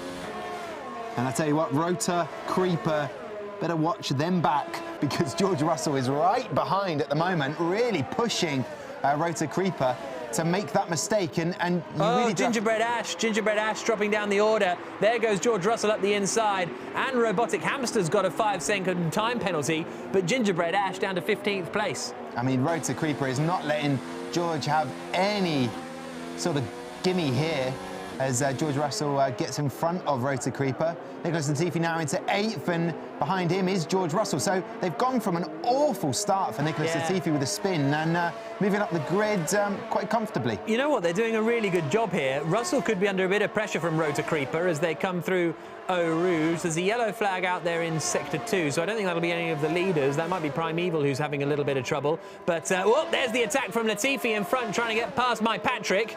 And which is an interesting name as well. And he's going for the outside at Les Combes. Lovely, jubbly move there from Nicholas Latifi. And he is now up into 7th place. So he's climbing up the order very rapidly. This is a really good drive from Latifi. 2nd place, I think, will be a bit tough. But he's carving through the field like nobody's business at the moment. Lap 3 of 11. My Patrick overtaking him again, so that's going to be neck and neck. Latifi dropping down a little bit, but as Jack says, David Zamora, I think it's Bobby's brother, football reference there. Eduardo GG. I'm going there. No, it was just for everyone listening. Oh, for the audience, yeah, right. Yeah, for Do we have an audience? I think we do have an audience, and I think they're thoroughly enjoying the occasional big football moment. reference. Latifi loses it and Russell's through. Russell is through on the exit of Pouon ahead of Latifi. The two Williams drivers right together on track. Big error for Latifi, and that is not going to help his cause. And they're both behind my Patrick. What happened there in terms of mistake from Latifi? He made one. What did he do? Just It looked like he got out wide on the exit of Pouon. Now Russell and my Patrick are going right together through Blanchimont, which is this left-hander here. Very fast corner. A lot of action over the years, and can Latifi get past my Patrick into the bus stop chicane, which was called the bus stop chicane because it was configured in a manner which represented a bus stop or resembled a bus stop, but now does not, but is still called such. My Patrick is all over the place, and George Russell sets the fastest lap of the race. Oh, how about that? It just reminded me when you talked about buses there. Coaches are pretty much like a bus. I coached round Silverstone. We couldn't go any faster than 20 miles an hour. It's a really different perspective you get in a coach going around Silverstone racetrack.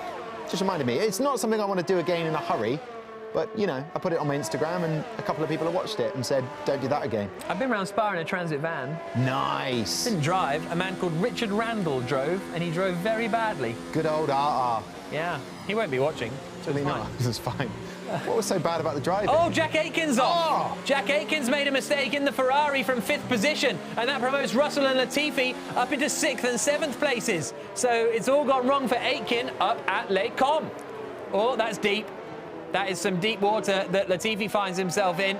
Keeps the speed up and doesn't lose too much time to George Russell. But these two climbing up the order. Still David Zamora in the lead. Eduardo GG in 2nd. Andres Asia... is in 3rd place. Leero Cat is 4th. 5th is F Total. And then it's Russell and Latifi. So moving up the grid. At what point would you pit here? It's 11 laps. Lap 4 at the moment. Well, you haven't got to pit. It's just whether the tyres have got life in them. So that's where the driver's feel will come down to make their decision. They haven't got to pit. And to be honest, at the moment, it's so wet. I don't think you would gain a huge amount of time by pitting, because the tyres aren't going to be wearing away as much as if it were drying up at this point, let's say, as we come through the right-hander at Stavelot, where the old original circuit rejoins the modern Grand Prix loop that was designed in the 1980s. Through Blanchimont comes Latifi. But yeah, I don't think we're going to see pit stops in this race. I'd be surprised. I would do my surprised face. Yes, and out of vision, that is fine to do. If you could save it. Is that a place for Russell, or is that a back marker? It's a back marker. Carry on. Okay, I just want you to know that the surprise face I would like to see. Fastest lap so far, Nicholas Latifi. Don't forget, a point for the fastest lap and he took in the race. He took that away from Russell. Russell set the fastest lap, and then Latifi set the fastest lap as well. Someone in the Haas is having a horrible time. I think that's Danaski, who is just seemingly not really bothering with the track. Gingerbread Ash takes the fastest lap of the race, but here come the two Williams drivers up over Radion, and this is going to be a chance for Latifi to get back in front of Russell. They're 2 seconds behind F Total in front.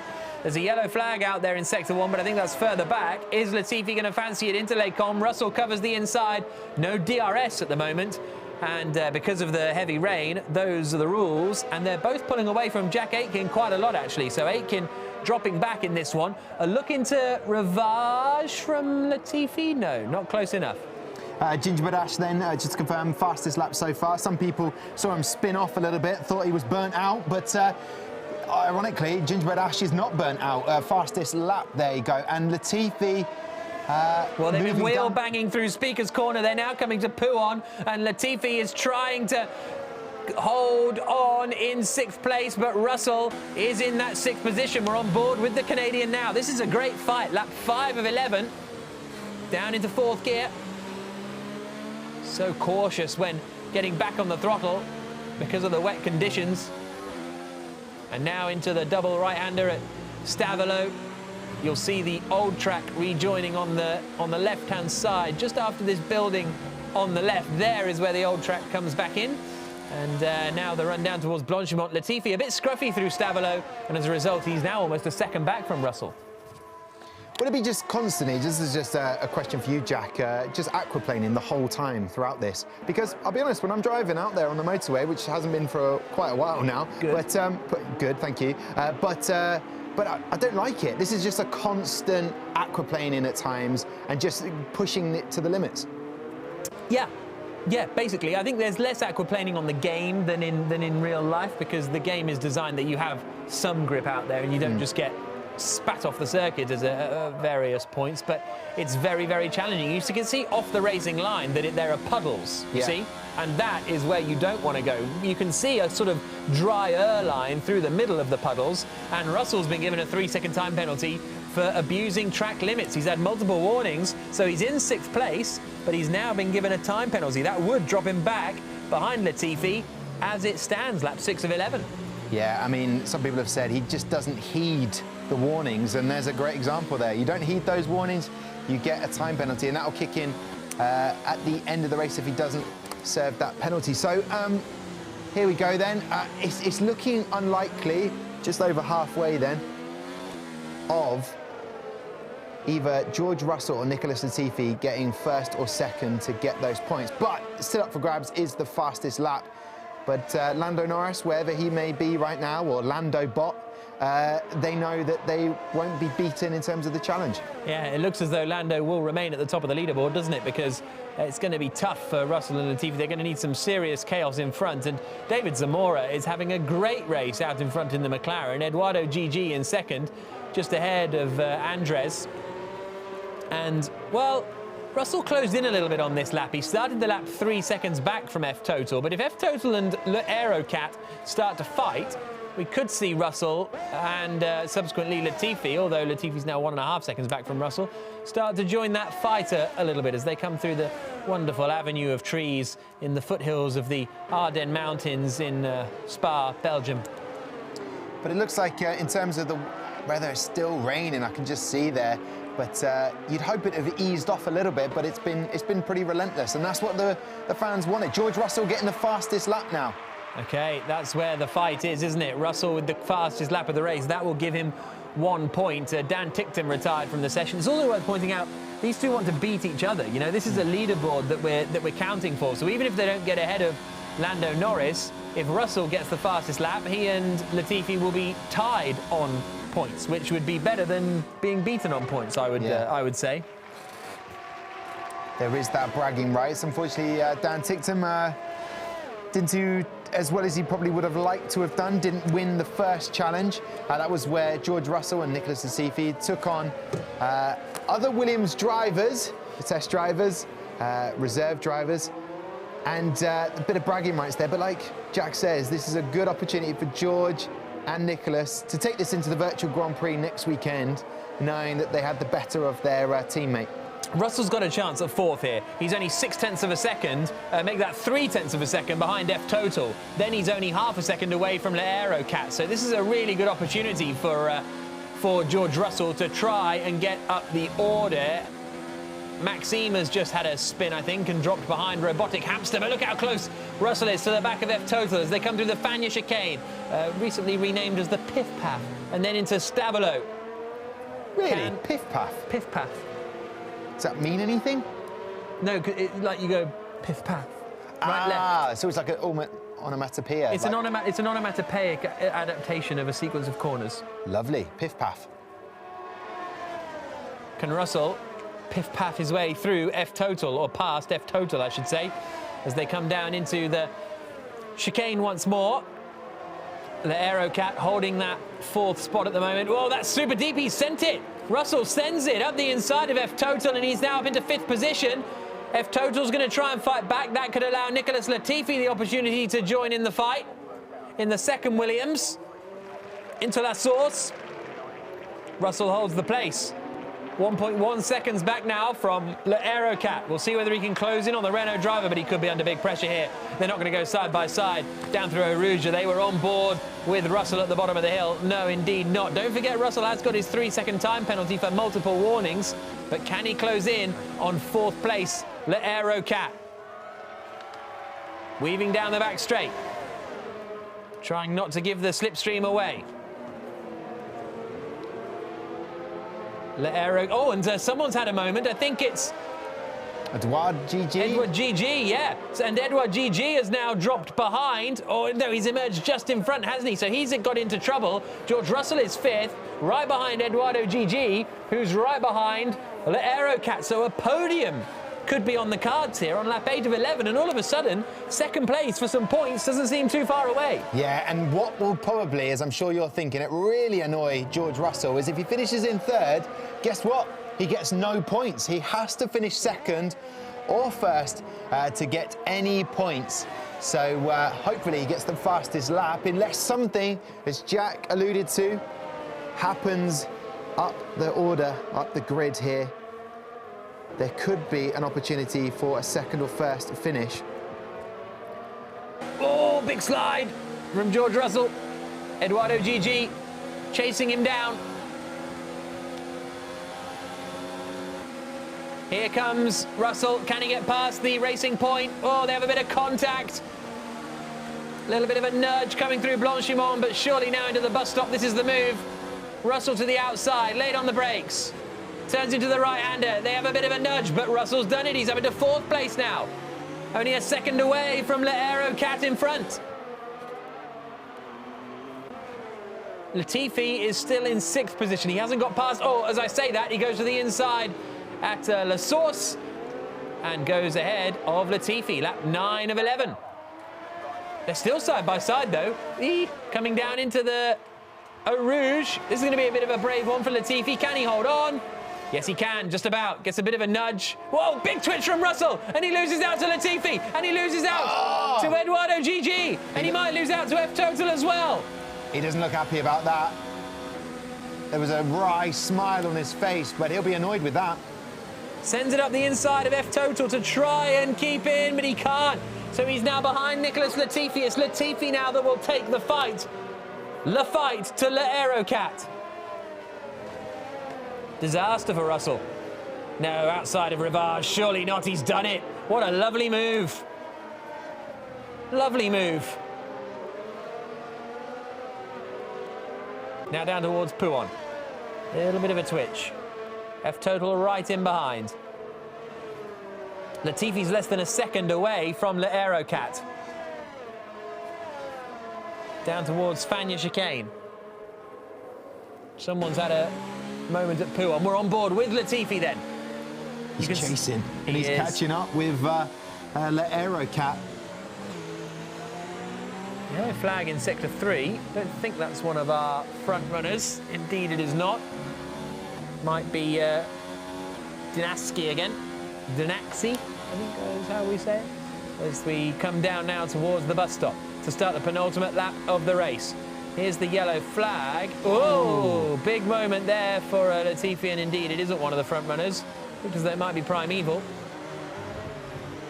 Still yellow flags out there as they come out now to start the penultimate lap of the race. Nicholas Latifi, a podium finish I think would be a very good drive from Latifi, I have to say. It would win him the challenge over Russell. Actually, that's a lie, depending on where the fastest lap goes. Yeah. Oh, but he's going to get him here, surely.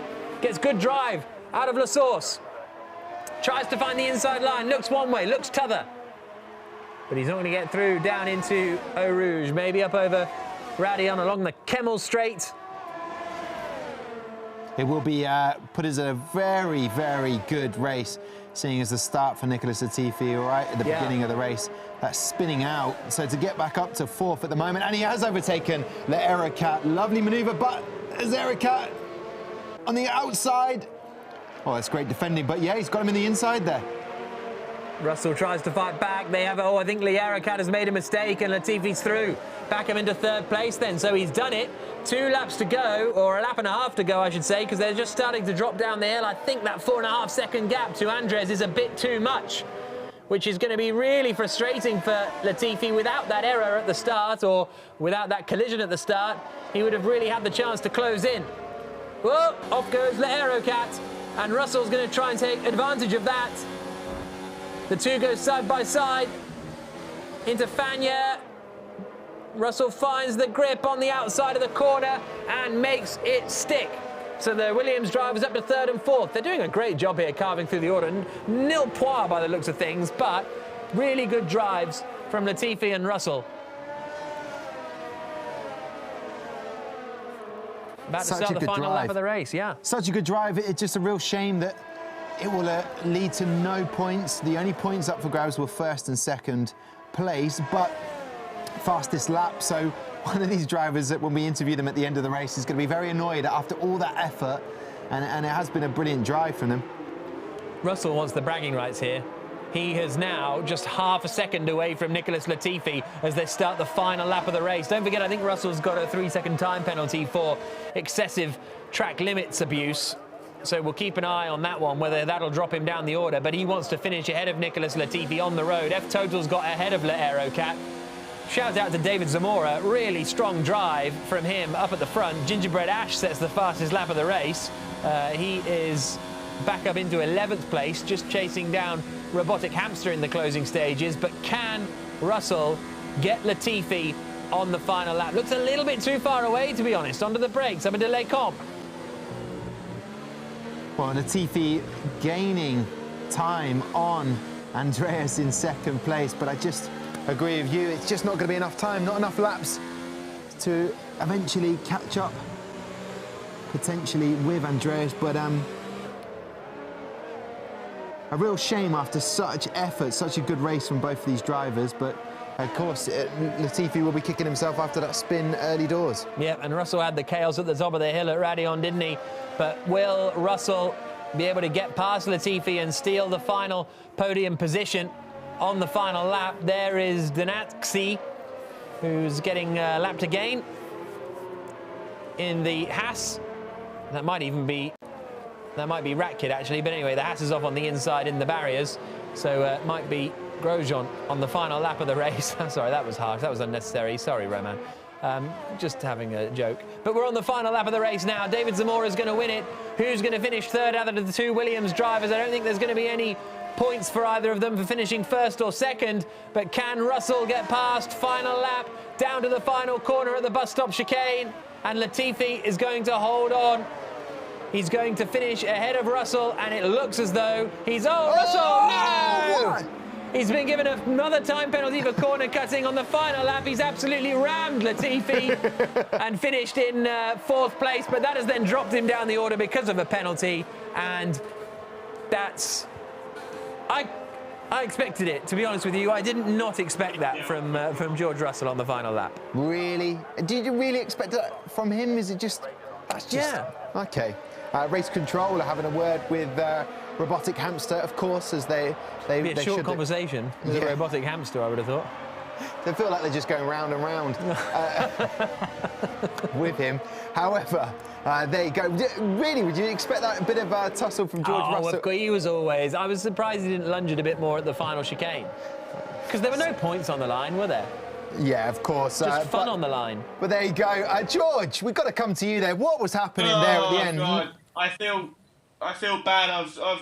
I've taken a podium away from my team here. I need to apologise to all the fans, and that was an optimistic. Was it accidental? Optimistic effort. No, of course it wasn't. I went for it. I tried to push him back round. I'd have let him pass again, but it's a shame your man F Total got past as well. So no, it was fun. It was more fun than towards the end of the race. The start was a mess. What happened to you at the top of the hill? I don't know. I think I just got absolutely launched from behind. I think Nicholas got launched at the start. I got launched through a rouge.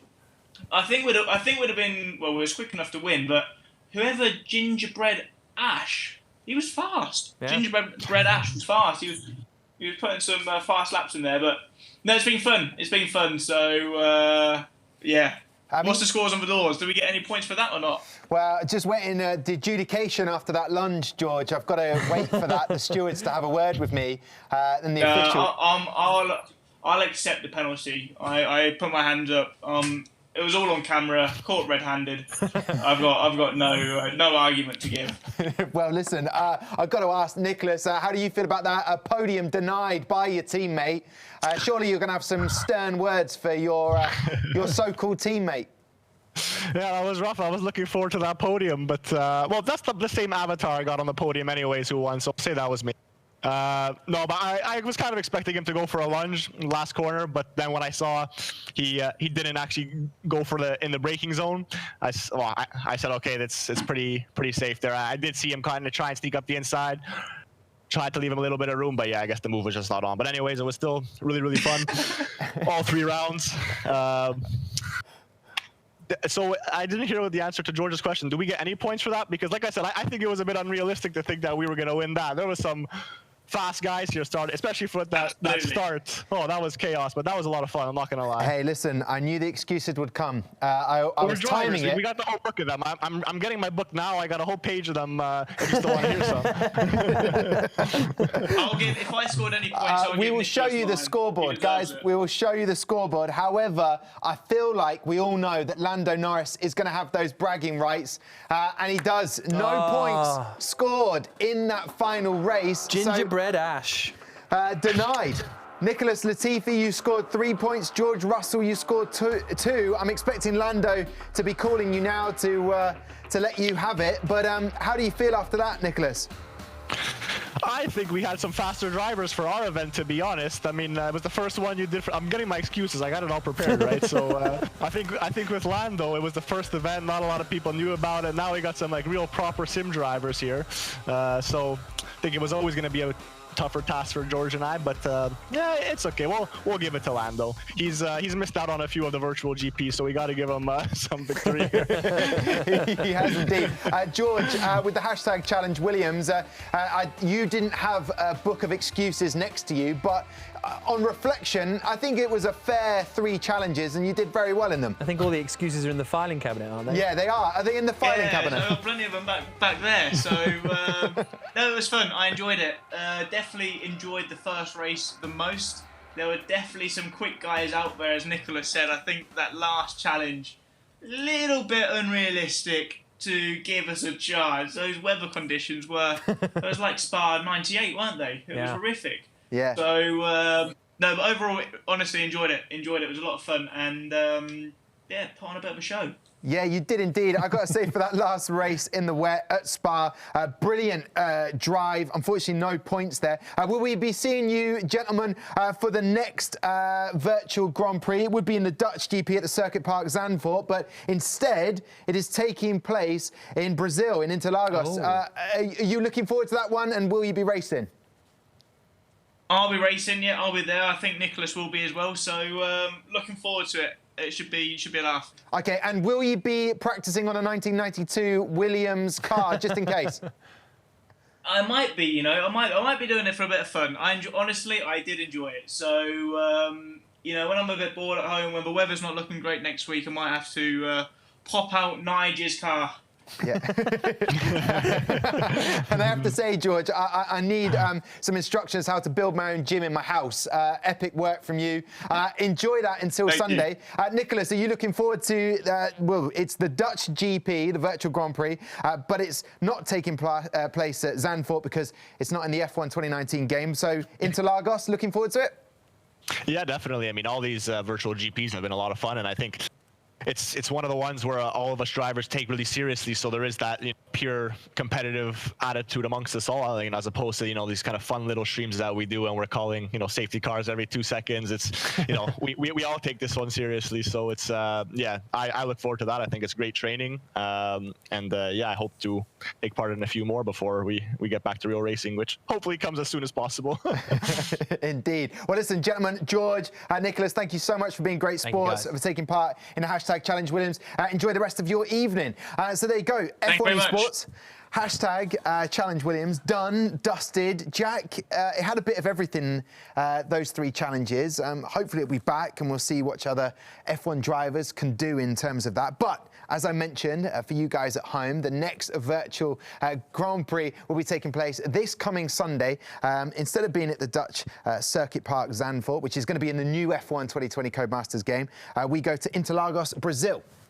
Yeah, great circuit, loads of legendary races around there. Really looking forward, actually, to Zandvoort being in the new F1 game, which will be coming out fairly soon, actually. And because that track with F1 cars is going to be cool, but Interlagos is cool as well. So many historic racing memories there. Lovely circuit, lovely natural amphitheatre, beautiful. OK, well, last time I did a sign-off of a show, Jack, I said, look forward to seeing you again, and you weren't here. So let's not do that. I'll just say thank you very much, Jack. Or just actually book me. How about that? You can book me now. Yeah, I'll just get my phone out. Listen, Jack, thank you very much, Jack Nichols. I look forward to seeing you on some of the streams across the weekend, next weekend as well. Hopefully be back to commentate on the virtual Grand Prix, which will be taking place at the Dutch GP virtual Grand Prix for you guys. Instead, it will be taking place at Interlagos, the Brazilian Grand Prix. Looking forward to it. Until then, make sure you're following us on all of the social medias so you do not miss any of the latest. But there you go. Hashtag Challenge Williams done. It's in the bag. Lando Norris is still the driver to be. Stay safe, and we'll see you next time. All 5 lights are on. It's all to race for. Coming to turn 4. Oh, he's hit him. He's done it. Oh, he's taken 2.